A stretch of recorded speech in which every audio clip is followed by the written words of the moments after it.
Very good afternoon, students. I am Lalchand Verma, TGT Social Science. Today we are going to start geography lesson, the physical features of India, यानी भारत का भौतिक स्वरूप। सबसे पहले हम content देखते हैं बच्चों, जो इस वीडियो में हमें डिस्कस करने हैं। हिमालय पर्वत श्रृंखला, उत्तर भारत का मैदान, प्रायद्वीपीय पठार, मरुस्थल, कोस्टल प्लेन्स, आइलैंड्स। बच्चों इस वीडियो में हम केवल दो ही टॉपिक को कवर करेंगे, यानी हिमालय पर्वत श्रृंखला और उत्तर भारत का मैदान। तो सबसे पहले हमारा जो पहला टॉपिक है इसका, वो है हिमालय पर्वत श्रृंखला। इस स्लाइड में आप देख पा रहे हो बच्चों कि जो हिमालय है वो एक नवीन वलित पर्वत है। बच्चों नवीन मतलब बहुत ही नया है, वलित का मतलब होता है मोड़दार, यानी फोल्डिंग माउंटेन्स हैं। और इस फोल्डिंग यानी वलित के बारे में हम आगे भी डिस्कस करेंगे कि ये वर्ड है क्या। यह विश्व की सबसे ऊंची पर्वत श्रृंखला है, यानी जितनी भी ऊंची चोटियां हैं जैसे माउंट एवरेस्ट, कंचनजंगा, वो सब इसी पर्वत श्रृंखला में है। इसकी जो लंबाई है बच्चों लगभग 2400 किलोमीटर है और इसकी चौड़ाई कश्मीर में 400 और अरुणाचल प्रदेश में 150 किलोमीटर है। इस पर्वत की सबसे जो ऊंची चोटी है बच्चों वो माउंट एवरेस्ट है। ये आपने नाम भी सुना है। इसकी ऊंचाई है 8848 मीटर और ये नेपाल में है बच्चों। दूसरी बच्चों इसकी जो ऊंची चोटी है वो कंचनजंगा है। इसकी ऊंचाई है 8598 मीटर और ये भारत के सिक्किम में स्थित है। तो मुझे लगता है कि आपको ये सारे पॉइंट समझ में आए होंगे जो हिमालय पर्वत श्रृंखला के बारे में। चलो अब हम सबसे पहले इसकी लोकेशन देखते हैं। बच्चों इस मैप में आप देख पा रहे हो ये जो पोर्शन है ये हिमालय पर्वत श्रृंखला को दर्शा रहा है, ये पूरा पोर्शन। आगे की और इमेज आप देख सकते हो जिससे आपको और क्लियर होगा। इस मैप में बच्चों आप पर्वत श्रृंखला ऊंची चोटियां भी देख सकते हो, जैसे कंचनजंगा है, ये माउंट एवरेस्ट है। ये जो कंचनजंगा है बच्चों ये भारत में है, सिक्किम में। और जो माउंट एवरेस्ट है ये हिमालय पर्वत श्रृंखला की सबसे ऊंची चोटी है। जैसे मैंने बताया आपको, इसकी ऊंचाई 8848 मीटर है और ये आप नेपाल में स्थित है। तो आई थिंक ये आपको क्लियर हुआ होगा। अब बच्चों इसी में हम हिमालय का निर्माण के बारे में, यानी फॉर्मेशन ऑफ हिमालय के बारे में डिस्कस करते हैं। जो हिमालय का जो निर्माण है वो लगभग 650 लाख वर्ष पहले हुआ था। और जहां आज हिमालय, वहां पर बच्चों एक सागर हुआ करता था जिसका नाम था तैथिस सागर। अब ये भारत में भारतीय प्लेट और यूरोपियन प्लेट, बच्चों दो प्लेटें थी। एक तो थी इंडियन प्लेट और यूरेशियन प्लेट। ये दोनों प्लेट भूगर्भीय कारणों से, किस कारण से? भूगर्भीय कारण, यानी पृथ्वी के आंतरिक कारणों से आपस में टकराई। और जो बीच में जो सागर था यानी तैथिस सागर था, उसका तल ऊपर उठने लगा और वो धीरे धीरे छिछला होता गया, यानी शैलो होता गया, और वहां पर एक मोड़दार नवीन वलित पर्वत का निर्माण हुआ। इस प्रकार बच्चों हिमालय पर्वत का निर्माण हुआ। और आप इस प्रोसेस को आगे स्लाइड में देख सकते हो। आप इस मैप से आपको क्लियर हो रहा है बच्चों, ये यूरेशियन प्लेट है और ये इंडियन प्लेट है। ये दोनों के बीच में बच्चों यहाँ पर था तैथिस सागर, और यहाँ पर जब ये आपस में एक दूसरे से टकराई तो एक फोल्डिंग माउंटेन, इस तरह का मोड़दार पर्वत यानी वलित पर्वत का निर्माण हुआ, जिसको आज हिमालय पर्वत के नाम से जाना जाता है। और भी स्लाइड में बच्चों मैंने प्रोसेस बना रखा है कि आपको ये और क्लियर हो जाए। जैसे ये सी है, ये दो प्लेट्स हैं, ये भूगर्भीय कारणों से यानी पृथ्वी के आंतरिक बलों के कारण ये आपस में टकराने लगी और इस प्रकार एक फोल्डिंग माउंटेन्स का निर्माण हुआ। आई होप आपको फॉर्मेशन ऑफ हिमालय समझ में आया। बच्चों हिमालय जो पर्वत है भारत के उत्तर दिशा में है। अब इसका भारत के लिए क्या महत्व है, यानी भारत के लिए कैसे लाभदायक है? आपको पता है कि हिमालय पर्वत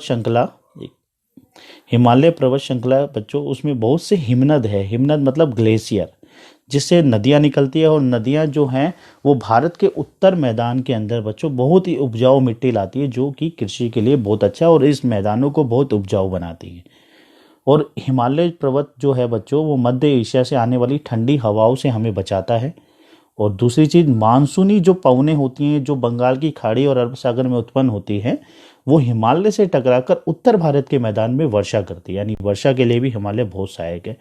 और नेक्स्ट बच्चों कि सुरक्षा की दृष्टि से देखें तो जो हिमालय हमारी उत्तर की जो हमारी सीमा है उससे हमारी रक्षा करता है बच्चों, इसलिए हिमालय का भारत के लिए बहुत ही महत्वपूर्ण।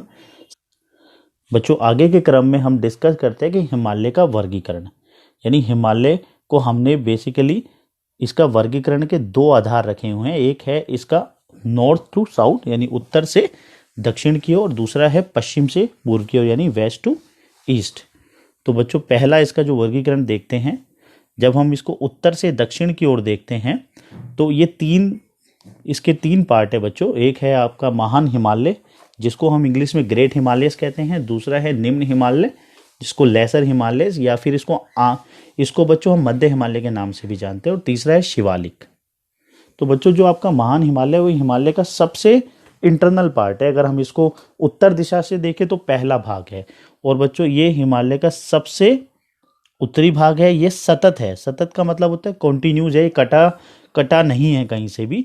और 6000 मीटर की बच्चों इसकी औसतन ऊंचाई है। इसमें से 6000 मीटर से ऊंचे के शिखर मिलते हैं यानी पीक्स मिलती हैं। ये बेसिकली ग्रेनाइट चट्टान से बना हुआ है और ये हमेशा बर्फ से ढका होता है।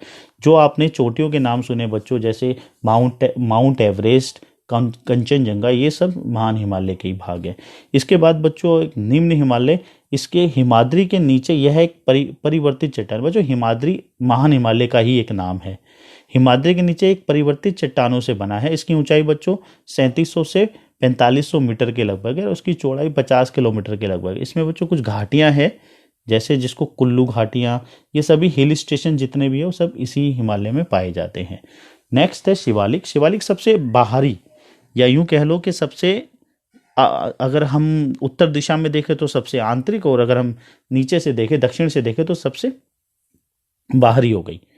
अब इसकी जो बच्चों ऊंचाई है वो है 900 से 1100 किलोमीटर के लगभग है, और निम्न हिमालय और शिवालिक हिमालय के बीच में कुछ लंबवत घाटी होती हैं बच्चों। इस तरह की घाटियां होती है जिनको दून कहा जाता है, जैसे देहरादून, ये सभी इसी हिमालय के पार्ट है।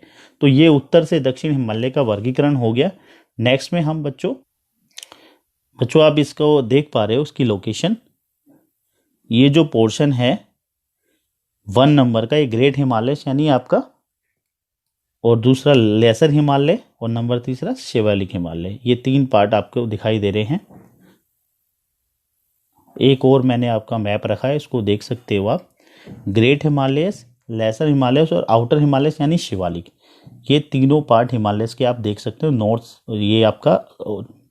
नॉर्थ से साउथ की तरफ। नेक्स्ट स्लाइड में बच्चों हम डिस्कस करते हैं इसका वेस्ट से ईस्ट की तरफ। तो वेस्ट से जो ईस्ट की तरफ का जो आधार है बेसिकली वो रिवर्स के बेस पर है बच्चों। मैं इसको मैप में आपको दिखाऊंगा। तो सबसे पहले इसमें आता है पंजाब हिमालय, यानी सतलुज से सिंधु तक का जो हिमालय है उसको, ये क्षेत्रीय नाम है बच्चों, इनको उसको पंजाब हिमालय के नाम से जाना जाता है। कुमाऊं हिमालय यानी सतलुज से काली नदी के बीच का जो हिमालय है, और नेपाल हिमालय काली से तिस्ता नदी के बीच का जो हिमालय है उसको नेपाल हिमालय के नाम से जाना जाता है। ऐसे असम है तिस्ता से देहांग, और ऐसे ही बच्चों एक पूर्वांचल हिमालय यानी हिमालय का वो वाला भाग जो अरुणाचल प्रदेश में आता है और ये नीचे दक्षिण की तरफ मुड़ जाता है। तो इसको हम यहाँ पर कुछ पहाड़ियाँ हैं जैसे पाटकाई नागा, मीजो पहाड़ी, ये सभी हिमालय का भाग है। इसको बच्चों हम मैप में भी देखेंगे। आप देख पा रहे हो बच्चों मैप के अंदर कि ये पंजाब हिमालय हो गया, ये आपका कुमाऊं हिमालय है, ये नदियों के बेस पे बच्चों कटा हुआ है, ये आपका नेपाल हिमालय और ये असम हिमालय है। बच्चों हिमालय के टॉपिक के ऊपर मैंने कुछ वर्कशीट भी आपके लिए तैयार कर रखी है, और आई होप आप ये सारे क्वेश्चंस के आंसर आप दे पाओगे। जैसे हिमालय के स्थान पर कौन सा सागर था, तो इसका आंसर अब आप जानते हो। माउंट एवरेस्ट और कंचनजंगा जो पीक है बच्चों कहाँ पर स्थित है, हिमालय का निर्माण किस प्रकार हुआ, हिमालय की अवस्थिति का भारत को क्या लाभ है, और हिमालय के कौन कौन से भाग हैं, ये आपको ये सभी आंसर्स आप दे पाओगे आप बच्चों। ये मैंने मैप रखा है, और अब इस वर्कशीट को आप इस मैप में भी फिल कर सकते हो। जैसे भारत के मानचित्र में हिमालय पर्वत को आप दर्शा सकते हो, उसकी सबसे ऊंची चोटियां भी आप इसमें शो कर सकते हो। भारत का जो भौतिक स्वरूप है बच्चों, उसका जो दूसरा टॉपिक है वो है उत्तर भारत का मैदान। तो ये जो मैदान है बच्चों, जिसको हम नॉर्दर्न प्लेन्स भी कहते हैं, ये बेसिकली 3 नदियों के ऊपर बेस्ड है।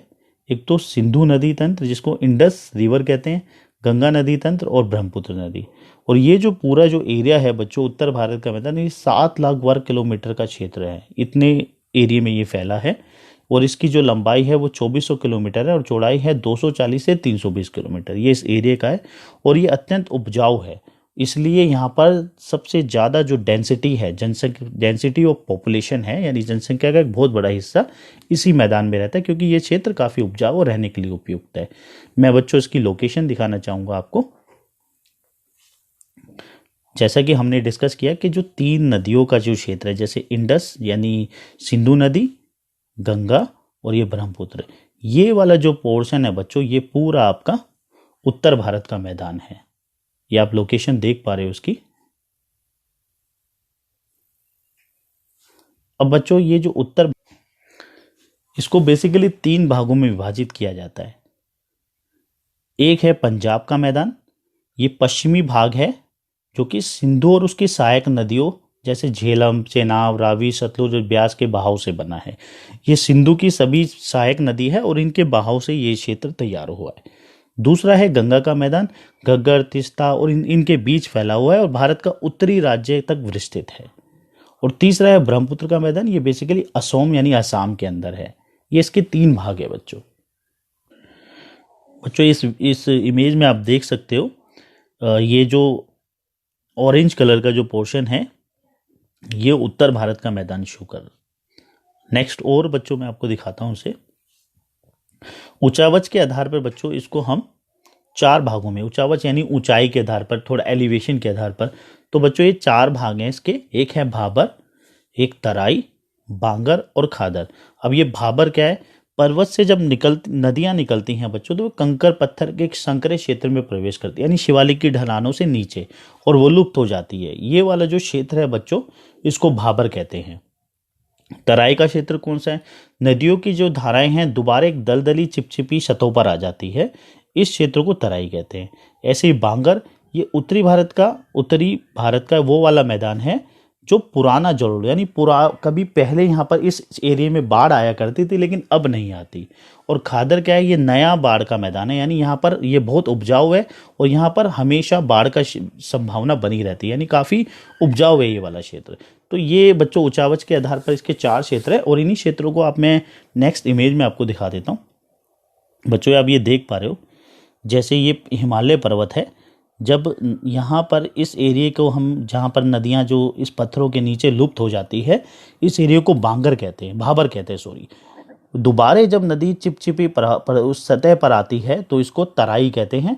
और ये वाला पोर्शन, यानी यहाँ पर ये वो वाला भाग है जहाँ पर पहले कभी बाढ़ आया करती थी, यानी पहले पानी का ज़्यादा बहाव रहा करता था, तो उसको भांगर कहता है। और उसका जो नीचे वाला जो नया जलोढ़, यानी जहाँ पर हमेशा नदी वदी रहेगी, हमेशा बाढ़ आएगी, तो ये खादर है। ये चारों भाग बच्चों आप इसमें देख पा रहे हो। और आई होप आपको ये जो पोर्शन है उत्तर भारत का जो मैदान है ये समझ में आया होगा। और इसकी जो वर्कशीट है बच्चों हम नेक्स्ट वीडियो में दोबारा करेंगे। थैंक यू बेटा।